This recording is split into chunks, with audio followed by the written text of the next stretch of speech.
So today, the LUXEDO, my first finished rig.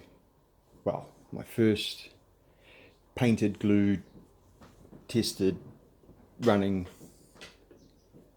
fucking beast of a rig. 650 grams, 53% overdrive, hot team front axles, Mavericks, every fucking thing. Hard part carbon fiber body, mesmerizer rear link slider setup. Hey, I found I can just focus in on certain things too, like if I want to focus on these keys over here. Oh. And how about the number plate? Yeah, LUXEDO baby.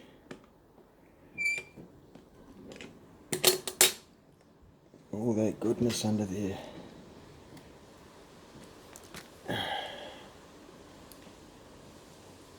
Yeah, boy.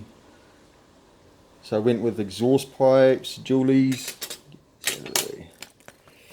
I went with a snorkel, brass, of course.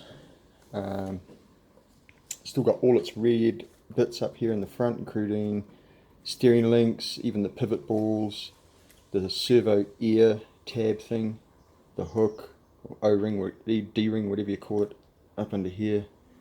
The Next Racing shock on the corner got red treatment as well. Red lights. Look at that suspension. Oh, it's too good. It's too nice. Yeah. Plenty of flex. It's good. It's very good. The advantage and disadvantage of running massive amounts of overdrive. Everything seems good.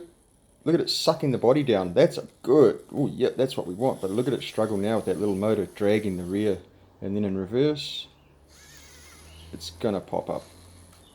And then it's going to push the rear. Any case, for climbing, this is it, man. Get those rear wheels struggling to do anything. Yeah. Okay.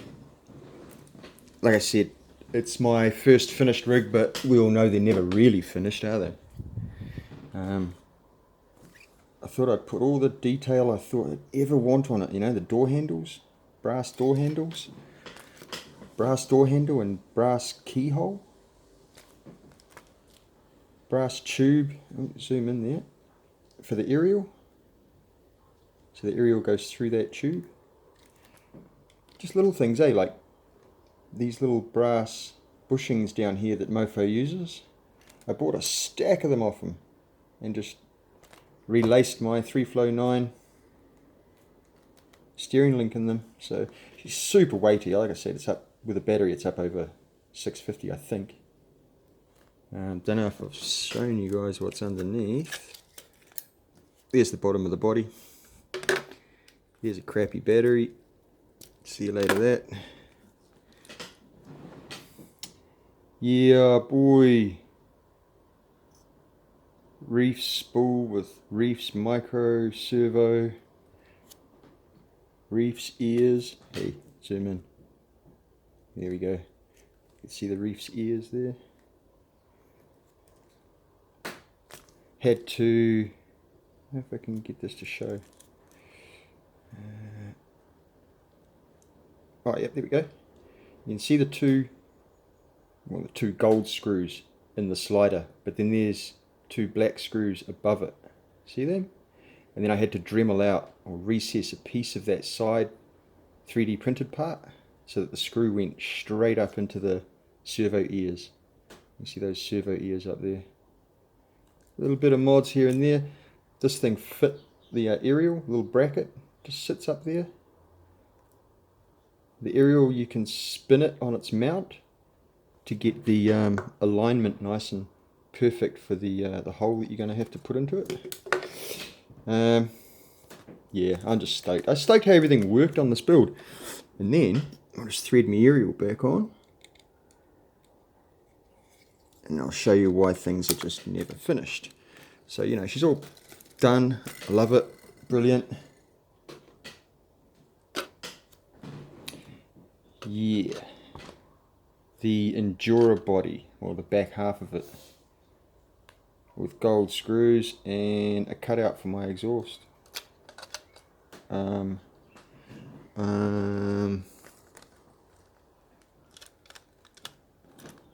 What?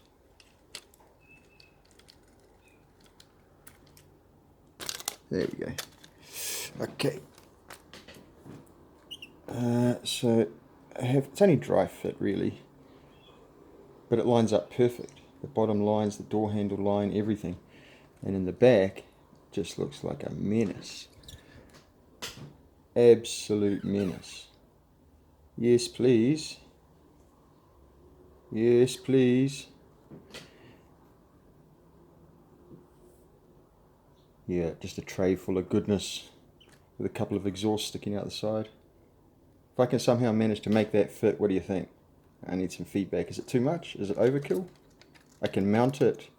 I can just put a straight piece of plastic across here, 2 magnets, a couple of matching magnets in that magnet mount there, and it will just clip in, the same as the canister here. It's just got a magnet in it.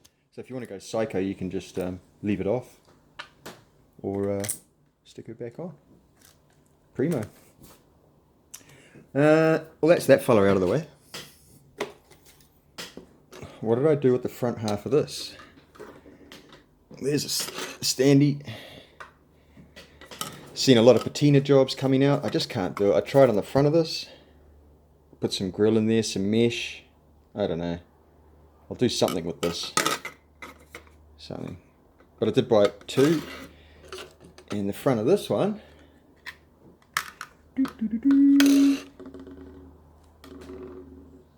Yeah, boy.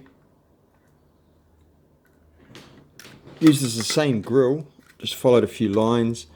Look at the way that it matches up here. It's perfect. It's too perfect. The way that hard part body mount part there for the cab only. Yeah. Yeah, boy.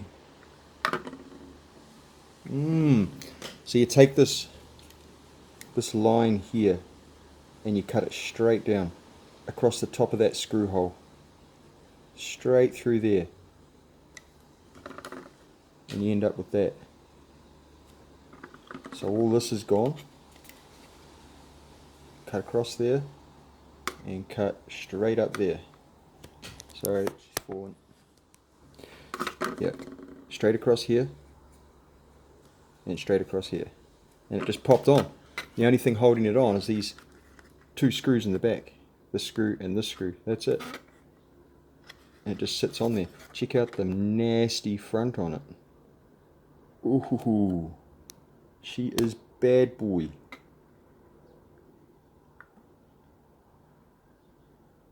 Low and slow, baby. Okay, that's that stuff out of the way. Someone was asking about servo link risers. Here's just a straight up idea, man. Like, people are putting it out there. We want servo mount risers where, like, a couple of examples. RC all-wheel drive make a crappy little servo. It's the slightly smaller than your regular sizes, but look at these link mount options at the back. Check that out. They're on the market. They're out there. You just got to find them, eh? See that? 6 different options there for a crappy little servo. There's another one from 3Flow9, probably a better quality one. In fact, probably exactly what it is, better quality. There she is. Tiny little servo. Grunty little fella too, but specifically for rear steer. And you can see I've got it mounted quite high, the links. There you go. There's 3 holes in there, trust me, at the back of that servo. That's another 4-wheel steer one, so the link rises at the back. But if you don't want to splash out, you want to save some money, you could always just do that. That is some servo horns. It's the 4-way servo horn with 2 sides cut off, and then so it leaves me with an L and screw into where it would normally mount on that green servo in there. And then of course I'm bringing it up here using the horns. Yeah, nice. Actually, while that rig's here, I saw a bunch of these little stupid cables, handy as ever. But just careful, because I flipped one more page on the site that I was on, and I found these ones. Exactly the same thing. Oh, don't need that anymore, so I bought a stack of these. Then I thought, you know what, things are starting to look a bit schwanky out there, people are starting to get a bit cool, so then I bought some of that heat shrink. It's the same stuff, exactly the same cables. One's wrapped and heat shrinked and the other isn't. Beautiful. And I thought, well, if it's that easy, can we just do everything? Well, yeah, you can do all your servos, so I'm starting with all my servos now. I'm just going to go ham. Yeah, that's what I did to this guy. It looks rad, man, with that matching cable just threaded in through the... Yeah, awesome. Last thing I wanted to show, super scale. My scale rigs are now going to have wheel studs. That's the back of the rim. Might have to cut or just, I don't know, be the jammy guy that finds the exact fit. But that's the front of my wheel. Proper. Just zoom in on it. Wheel nuts. Yeah, boy. I got wheel nuts on my rims. In fact, I'm going to have lots of wheel nuts on my rims. It's not a straight through hollow wheel nut. It's got a top on it like a dome. And bought a stack of them. I think they're actually the little windy part on a watch. But yeah. So now I got wheel studs. Nice. You might come across one problem, which is fitting a hex past the heads. So either shave the heads down or insert this first, then put these on and then slide the whole rim onto the axle. Whatever, that's the end for me, man. I ain't got more information for you. You can have a good day and happy building. See you.